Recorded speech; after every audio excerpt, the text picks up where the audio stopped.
ጤና ይስጥልኝ ተመልካቾቻችን፣ እንደምን ውላችሁ አምሽታችኋል? በላይ በቀለ ነኝ። ዋና ዋና ነጥቦቹን በማስቀደም እንጀምራለን።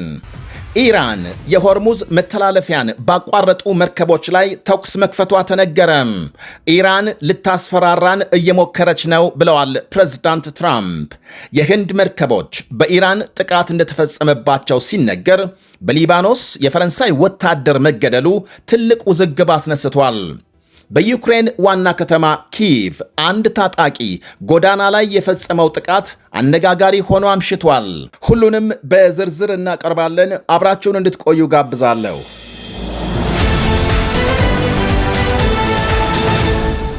ኢራን በሆርሙዝ ሰርጥ በሚተላለፉ መርከቦች ላይ ተኩስ መክፈቷ ተነገረም።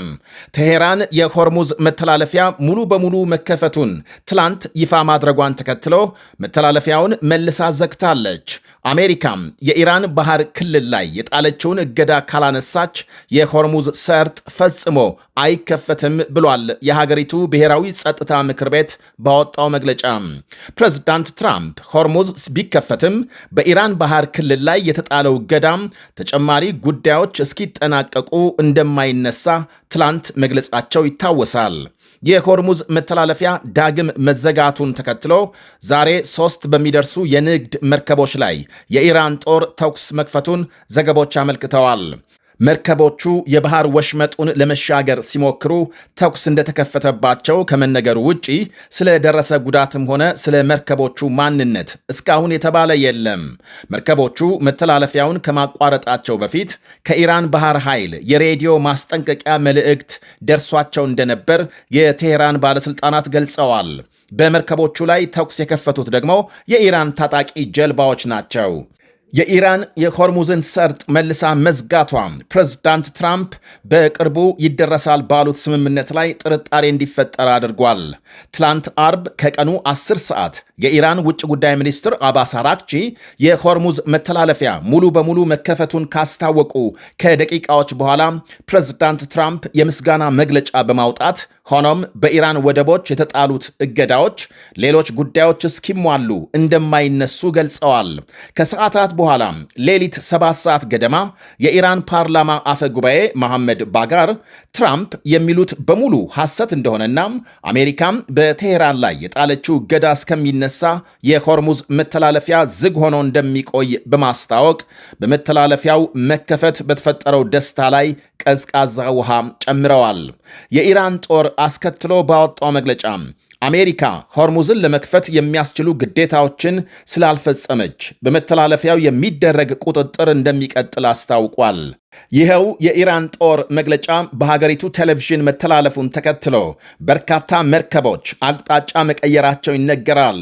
መተላለፊያውን ለመሻገር ሞክረው ተኩስ ከተከፈተባቸው 3 መርከቦች በስተቀር በቴሌቪዥን ከተላለፈው ሌላ የኢራን ጦር ለመርከቦች የሬዲዮ መልእክት እየላከ መሆኑን ሲያስታውቅ፣ አሜሪካ በበኩሏም ከኢራን ግንኙነት ያላቸው የነዳጅ መርከቦችን ፍተሻና ቁጥጥር እንደምትጀምር ባለሥልጣናት ገልጸዋል።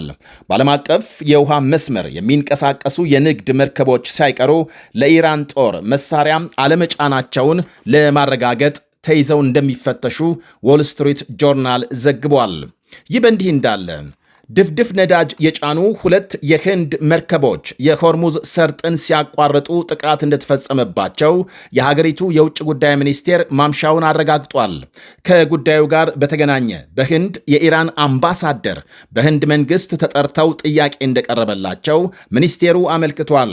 በመርከቦቹ ላይ በተፈጸመ ጥቃት ህንድ ስጋት እንደገባትና ስለ ሁኔታው ለመንግስታቸው እንዲያስረዱ እንደተነገራቸው ሚኒስቴሩ ጨምሮ ገልጧል። ፕሬዝዳንት ትራምፕ ድርድር ቀጥሎ ባለበት ሁኔታ ኢራን የሆርሙዝ መተላለፊያን በመዝጋቷ መከፋታቸውን ገልጸዋል። ቴሄራን ጥቂት መዳፈር ጀምራለች ብለዋል። ያም ሆኖ ከኢራን ባለሥልጣናት ጋር በጣም ጥሩ ንግግር እየተደረገ መሆኑን ገልጸዋል። የሆርሙዝ መተላለፊያን መልሰው ለመዝጋታቸው እኛን ተጠያቂ ማድረግ አይችሉም። ለ47 ዓመት ሲፈጽሙት የነበረ ተግባር ነው ብለዋል። ብዙ ሕዝብ ገድለዋል። በሊባኖስ ሰላም ማስከበር ተልዕኮ የተሰማራ አንድ የፈረንሳይ ወታደር ዛሬ መገደሉን ፕሬዝዳንት ኢማኑኤል ማክሮን ያስታወቁበት ዜናም አነጋጋሪ ሆኖ ቀጥሏል። አንድ የፈረንሳይ ወታደር መገደሉንና ሌሎች 3 መቁሰላቸውን ፕሬዝዳንት ኢማኑኤል ማክሮን ያስታወቁ ሲሆን ለጥቃቱም ሄዝቦላህን ተጠያቂ አድርገዋል። የሊባኖስ ባለሥልጣናት ግድያ ፈጻሚዎቹን በፍጥነት በቁጥጥር ስር እንዲያውሉ ማክሮን ጠይቀዋል። የሊባኖስ ጠቅላይ ሚኒስትር ናዋፍ ሰላም በወታደሮቹ ላይ የተፈጸመውን ጥቃት በማውገዝ ለሚመለከተው አካል ትዕዛዝ መስጠታቸውን ገልጸዋል። ጥቃቱን ማን እንደፈጸመ ግን ጠቅላይ ሚኒስትሩ ምንም አላሉም። ሄዝቦላህ በወታደሮቹ ላይ በተፈጸመው ጥቃት እጁ እንደሌለበትና እውነቱ ሳይረጋገጥ ስም ለማጥፋት መቸኮል አግባብ አለመሆኑን ገልጿል። የእስራኤል ጦር በበኩሉ በሊባኖስ የተኩስ አቁም መግባቢያን የጣሱ በርካታ የሄዝቦላህ ተዋጊዎች መግደሉን አስታውቋል።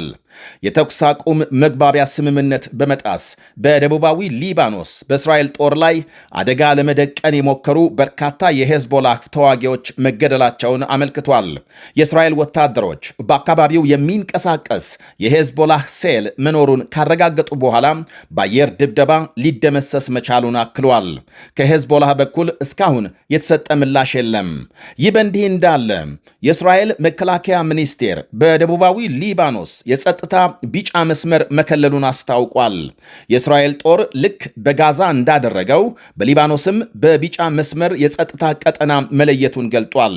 የጸጥታ ቀጠናው 10 ኪሎ ሜትር የሚሸፍን እንደሚሆን ጠቅላይ ሚኒስትር ቤንያሚን ኔታንያሁ ቀደም ሲል መግለጻቸው ይታወቃል። ወደ ሌላ መረጃ ስናልፍ በዩክሬን ዋና ከተማ ኪየቭ አንድ ታጣቂ በጎዳና በሚጓዙ እግረኞች ላይ በፈጸመው ጥቃት በጥቂቱ 5 ሰዎች መገደላቸው ተነግሯል። ታጣቂው ተኩስ ከፍቶ 5 ከገደለና ከ15 በላይ ካቆሰለ በኋላ ሌሎች 4 ሰዎች አግቶ በአቅራቢያው ወደሚገኝ ሱፐርማርኬት ከገባ በኋላ ከፖሊሶች ጋር ሲታኮስ መገደሉን ዘገቦች አመልክተዋል። ፖሊስ ባደረገው ማጣራትም ግለሰቡ የ58 ዓመት ሩሲያዊ ሲሆን ጥቃቱን ከመፈጸሙ አስቀድሞ በመኖሪያ ቤቱ ያጠመደው ቦምብ ኋላ ላይ ፈንድቶ ቤቱ መጋየቱን ባለሥልጣናት ገልጸዋል። በመጨረሻም ጃፓን 40 ዲግሪ ሴንቲግሬድ እና ከዚያም በላይ ሆኖ ለሚያቃጥለው የበጋ ሙቀት አዲስ ስም አውጥታለች። ጃፓን እጅግ የከፋ ነው የተባለውን የበጋ ወቅት ተከትሎ የተከሰተውን ከፍተኛ ሙቀት ኮኩሾቦ ስትል ጠርታዋለች። ትርጉሙ በጭካኔ የሚያነድ ሙቀት፣ የከፋ ሙቀት ወይንም ከባድ ሙቀት ተብሎ እንደሚተረጎም የጃፓንና ዓለም አቀፍ መገናኛ ብዙሃን ዘግበዋል። አዲሱ ስያሜ በኦንላይን ዘንድ ከፍተኛ ተቀባይነት ያገኘ ሲሆን በጣም ከፍተኛ ሞቃት ቀን የሚለው ደግሞ በሁለተኛነት በርካቶች የሚጠቀሙበት ሆኗል። በመላው ዓለም ከፍተኛ ሙቀት ወይንም የሙቀት ማዕበል እየተለመደ የመጣ ሲሆን እነዚህም በሰው ልጆች ከከርሰ ምድር በሚወጣ የነዳጅ ዘይት አጠቃቀም ላይ የተመሰረተ ነው ተብሏል። የጃፓን ሜትሮሎጂ ኤጀንሲ ባወጣው አንድ መረጃም ይህ አዲስ መጠሪያም ኩኮ የሚል ቃል ይዞ ነበር። ይህም የሙቀቱን መጠን ለመግለጽ ከባድ ወይንም ጨካኝ የሚል ትርጉም አለው። ጃፓናውያን ያጋጠማቸውን ከባድ ሙቀት ለመግለጽ የትኛውንም ቃል እንደሚመርጡት ለማወቅ 13 አማራጮች ቀርበውላቸው ነበር ተብሏል።